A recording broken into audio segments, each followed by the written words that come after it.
Buenos días, hoy es sábado 4 de julio y la palabra que el Señor tiene preparado para nosotros en esta mañana es 1 de Pedro capítulo 2 versículos 11 al capítulo 3 versículos 12. Y dice así la palabra del Señor. Amados, yo los exhorto como a peregrinos y expatriados que se abstengan de las pasiones carnales que combaten contra la vida. Tengan una conducta ejemplar entre los gentiles para que en lo que ellos los calumnian como a malhechores, al ver las buenas obras de ustedes glorifiquen a Dios en el día de la visitación. Estén sujetos a toda institución humana por causa del Señor, ya sea al rey como quien ejerce soberanía, o a los gobernantes como quienes han sido enviados por él para el castigo de los que hacen el mal y para la alabanza de los que hacen el bien. Porque esta es la voluntad de Dios, que haciendo el bien hagan callar la ignorancia de los hombres insensatos. Actúen como libres y no como los que hacen de la libertad un pretexto para hacer lo malo, sino como siervos de Dios. Honren a todos, amen a los hermanos, teman a Dios, honren al rey. Siervos, estén sujetos con todo respeto a sus amos, no solamente a los que son buenos y comprensivos, sino también a los severos. Porque esto es aceptable, que alguien soporte aflicción y padezca injustamente por tener conciencia de Dios. Porque ¿qué de notable hay si cuando cometen pecado y son abofeteados, lo soportan? Pero si lo soportan, cuando hacen el bien y son afligidos, esto sí es aceptable delante de Dios. Pues para esto fueron llamados, porque también Cristo sufrió por ustedes dejándoles ejemplo para que sigan sus pisadas. Él no cometió pecado, ni fue hallado engaño en su boca. Cuando lo maldecían, él no respondía con maldición. Cuando padecía, no amenazaba, sino que se encomendaba al que juzga con justicia. Él mismo llevó nuestros pecados en su cuerpo sobre el madero, a fin de que nosotros, habiendo muerto para los pecados, vivamos para la justicia. Por sus heridas ustedes han sido sanados, porque eran como ovejas descarriadas. Pero ahora han vuelto al pastor y obispo de su vida. Capítulo 3 dice lo siguiente. Asimismo ustedes, mujeres, estén sujetas a sus maridos, para que si alguno no obedece a la palabra, también sean ganados sin una palabra por medio de la conducta de sus mujeres, al observar su manera de vivir reverente y casta. Su adorno no sea el exterior, con arreglos ostentosos del cabello y adornos de oro, ni en vestir ropa lujosa, sino que sea la persona interior del corazón en lo incorruptible de un espíritu tierno y tranquilo. Esto es de gran valor delante de Dios. Porque así también se adornaban en tiempos antiguos aquellas santas mujeres que esperaban en Dios y estaban sujetas a su propio marido. Así Sara obedeció a Abraham llamándolo Señor, y ustedes han venido a ser hijas de ella si hacen el bien y no tienen miedo de ninguna amenaza. Ustedes, maridos, de la misma manera vivan con ellas con comprensión, dando honor a la mujer como a vaso más frágil y como a coherederas de la gracia de la vida, para que las oraciones de ustedes no sean estorbadas. Finalmente, sean todos de un mismo sentir, compasivos, amándose fraternalmente, misericordiosos y humildes. No devuelvan mal por mal, ni maldición por maldición, sino por el contrario bendigan. Pues para esto han sido llamados, para que hereden bendición. Porque el que quiere amar la vida y ver días buenos, y refrene su lengua del mal, y sus labios no hablen engaño. Apártense del mal y hagan el bien, busque la paz y sígala, porque los ojos del Señor están sobre los justos y sus oídos están atentos a sus oraciones, pero el rostro del Señor está contra aquellos que hacen el mal. Amén. Cuando hablamos de síntomas, estamos hablando de aquellas señales que nos da el cuerpo para poder indicarnos de que algo está pasando en nosotros o que tenemos determinada enfermedad. Por ejemplo, tenemos que en el COVID los síntomas que se presentan son la tos, la fiebre y también algunas personas que presentan la pérdida del olfato. Algunas personas también han presentado conjuntivitis o diarrea, pero en principio entendemos que las tres primeras son básicas. El cristiano también presenta algunos síntomas, pero no respecto a una enfermedad que haya sufrido o que esté teniendo, sino con respecto a precisamente haber sido curados de esta enfermedad que se llama pecado. En los pasajes anteriores vemos cómo Pedro ha enfatizado esta realidad nueva que tenemos nosotros en Cristo Jesús. Hemos nacido de nuevo, no vivimos más en oscuridad ni en tinieblas, sino que vivimos ahora en la luz de Cristo. En el versículo 9 del capítulo 2 afirma que nosotros somos real sacerdocio, nación santa, pueblo adquirido por Dios para anunciar las virtudes de aquel que nos llamó de tinieblas a luz. Es así como Pedro hace referencia a cómo se manifiesta esta nueva realidad que vivimos en Cristo. El versículo 17 del capítulo 2 dice lo siguiente: honren a todos, amen a los hermanos, teman a Dios, honren al Rey. Y lo que está haciendo básicamente es mencionar tres esferas diferentes, que una es el ámbito espiritual, uno es el ámbito político y el último es también el ámbito relacional o el ámbito social con los pares. La palabra de estos tres ámbitos, de estas tres relaciones que nosotros estamos estudiando es sujeción, sometimiento. Se trata de cómo nosotros nos relacionamos con aquellas personas que están en posición de autoridad o en aquellas personas que nosotros estamos en sometimiento sobre aquellas personas que tienen precisamente esta autoridad. Lo primero que hablamos entonces es lo que es el ámbito espiritual, cómo nosotros fuimos llamados a temer a Dios. Temer a Dios es el principio que reina sobre todo lo que estamos hablando ahora. De hecho, si no tuviésemos el temor de Dios en nuestros corazones, todo lo que dice la palabra de Dios, incluso la Biblia misma, no tiene ningún sentido para nosotros. Se trata de cómo nosotros vivimos no según nuestros parámetros, sino cómo vivimos según lo que Dios nos dice, cuál es su voluntad. El filósofo francés Michel Foucault afirma que en donde hay poder hay resistencia también. Y ciertamente Dios es poder, Dios es soberanía, Dios es aquel que reina sobre todas las cosas, tanto los hombres como su creación.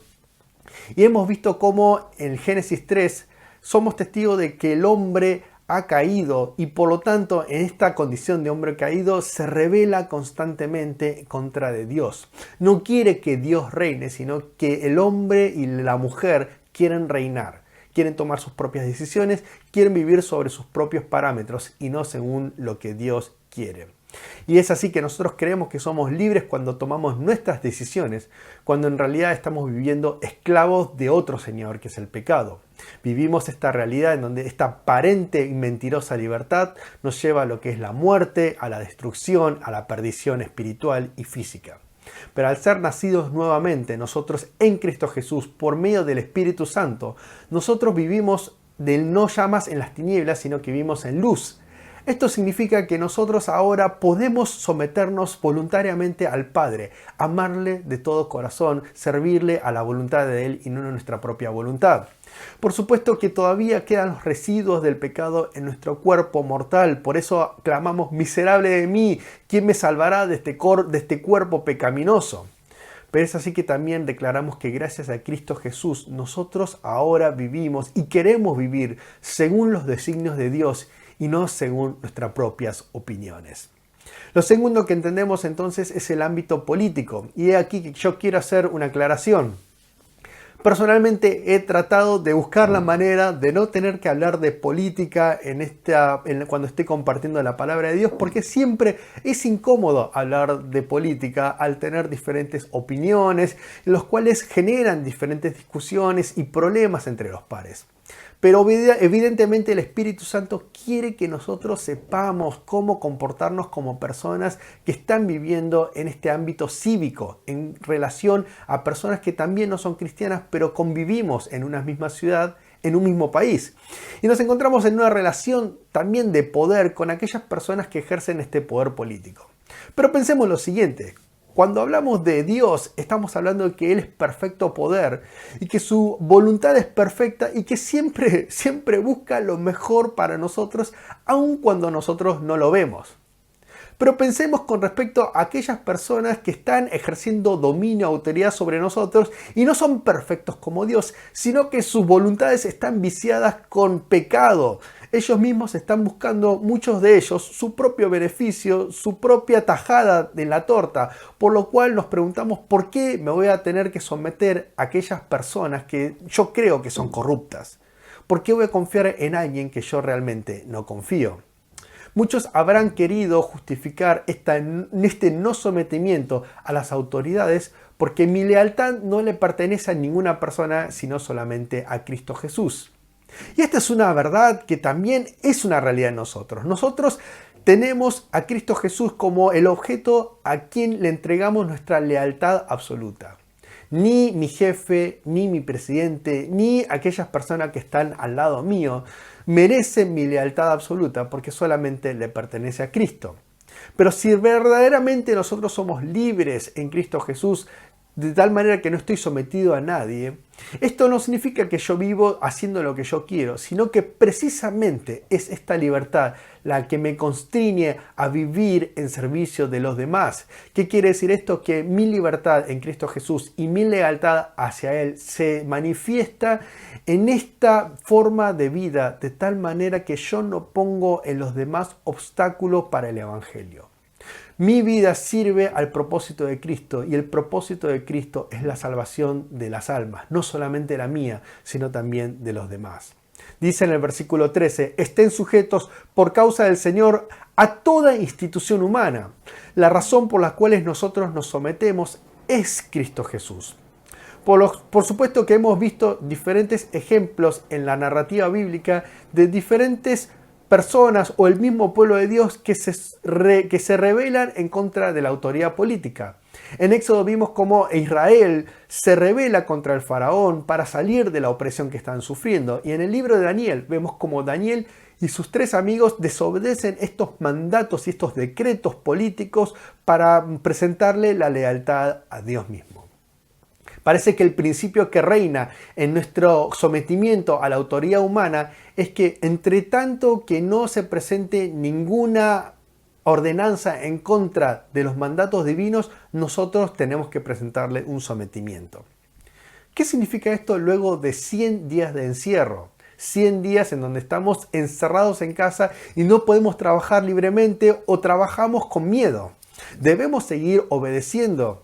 Y esta es una pregunta muy difícil que tal vez no me puedo atrever a responder, primero porque nosotros no manejamos los criterios legalistas en cuanto a qué debemos hacer o no. Nosotros no imponemos esto se debe hacer o esto no se debe hacer. Pero sí me gustaría que nosotros presentemos estas dudas o estas decisiones que nosotros tomamos según los mandatos que Dios nos dice. Y este mandato de Dios es cómo estás viviendo de tal manera que la persona que te está mirando está glorificando a Dios o no. De hecho, nos tenemos que preguntar a nosotros mismos si nuestras decisiones que estamos tomando glorifican a Dios o no y si estoy poniendo trabas al Evangelio o no. Estas preguntas sin duda alguna son incluso más difíciles que responder si esto debo hacerlo o no debo hacerlo según los parámetros del sí y no.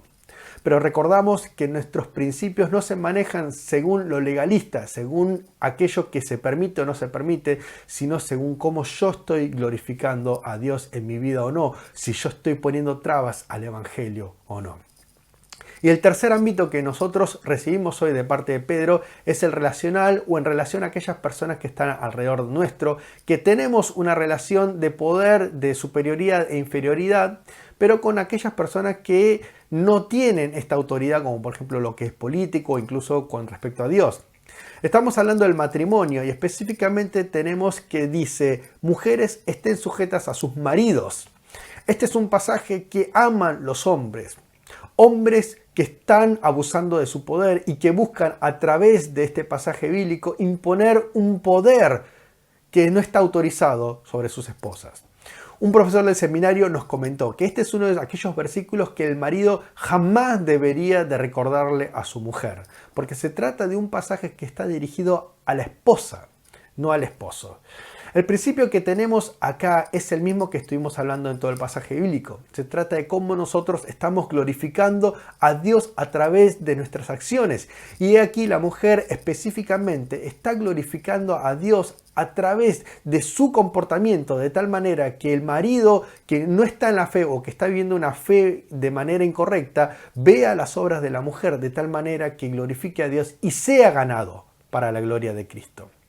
Hemos escuchado grandes historias de mujeres que se han sometido a tales sufrimientos y dolores para al final de cuentas ver cómo su marido se convierte en la fe en Cristo Jesús y puede ver los frutos de su trabajo, de todo este sufrimiento. Pero es también cierto que las mujeres, hubo otros casos en donde no han podido ver materializado este sufrimiento y no han podido ver que su marido se convierta. ¿Qué debe hacer la mujer en estos momentos, en estas situaciones? La verdad es que otra vez no podemos decirle a una mujer, vos tenés que hacer otro, vos tenés que hacer esto, vos tenés que hacer lo otro. Pero sí recordamos una vez más esta realidad que es que Cristo Jesús, que nuestro Dios ama el matrimonio, pero que también ama a la mujer. Lo interesante es que esta es la única relación en donde Dios, o por lo menos Dios a través de Pedro, no se dirige solamente a la mujer o a aquella persona que se encuentra en una posición de que no tiene el poder, sino que también se dirige a aquella persona que tiene la autoridad, en este caso el marido.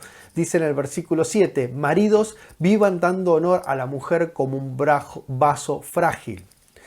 Pedro se dirige a los hombres recordándoles este deber de ser el líder espiritual y el de amar a sus esposas. El hombre también está llamado a ser un ejemplo de Cristo Jesús, de vivir según su ejemplo, de ser un hijo de luz. Y es así que también tiene que amar a su mujer como Cristo Jesús amó a la iglesia.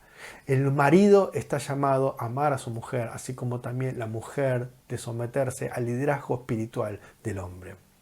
En el final se trata de que nos amemos fraternalmente los unos a los otros, mostrando cómo las señales de que Cristo Jesús nos ha hecho nacer de nuevo.